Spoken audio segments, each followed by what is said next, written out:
Canadian وزیر اعظم بننے کی دوڑ میں سابقہ بھارتی اداکارہ بھی شامل۔ اگر روبی دھلا اپنی موجودہ دوڑ میں کامیاب ہو گئی تو وہ کینیڈا کی پہلی ایسی وزیر اعظم ہوگی جن کی نسل بھارتی ہے۔ اس خبر کو پورا سننے کے لیے ویڈیو کو آخر تک دیکھیے گا اور ہمارے اس اکاؤنٹ کو سبسکرائب کیجیے گا۔ سابق بالی ووڈ اداکارہ روبی دھلا نے کینیڈا کے لیبرل پارٹی کی قیادت کے لیے اپنی دوڑ کا اعلان کر دیا ہے، جن کا مقصد جسٹن ٹروڈو کے بعد وزیر اعظم بننا ہے۔ روبی دھلا، جو 2003 میں فلم کیوں کس لیے میں ایک پولیس افسر کے کردار میں نظر آئی تھیں، نے 2004 میں کینیڈین ہاؤس آف کامن سے انتخابات جیت کر سیاست میں قدم رکھا تھا۔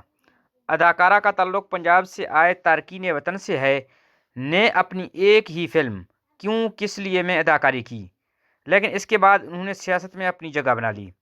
ان کا کہنا تھا کہ انہوں نے کبھی اپنے فلمی پروموشنل مواد میں دکھائی جانے والی اپنی تصاویر میں تبدیلی کی کوشش کی، لیکن پروڈیوسر چرنجیت سہیرا نے ان کا دفاع کرتے ہوئے کہا کہ وہ ہمیشہ سے بالی ووڈ سٹار بننے کی خواہش رکھتی تھی۔ اگر روبی دھلا اپنی موجودہ دوڑ میں کامیاب ہو گئی تو وہ کینیڈا کی پہلی ایسی وزیر اعظم ہوگی جن کی نسل بھارتی ہے۔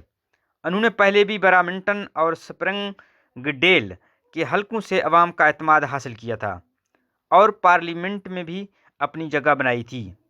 اس کے علاوہ انہوں نے ماڈلنگ اور ہوٹل مینجمنٹ جیسے شعبوں میں بھی کام کیا ہے اور 1993 میں مس انڈیا کینیڈا کے مقابلے میں رنر اپ بھی رہی ہیں۔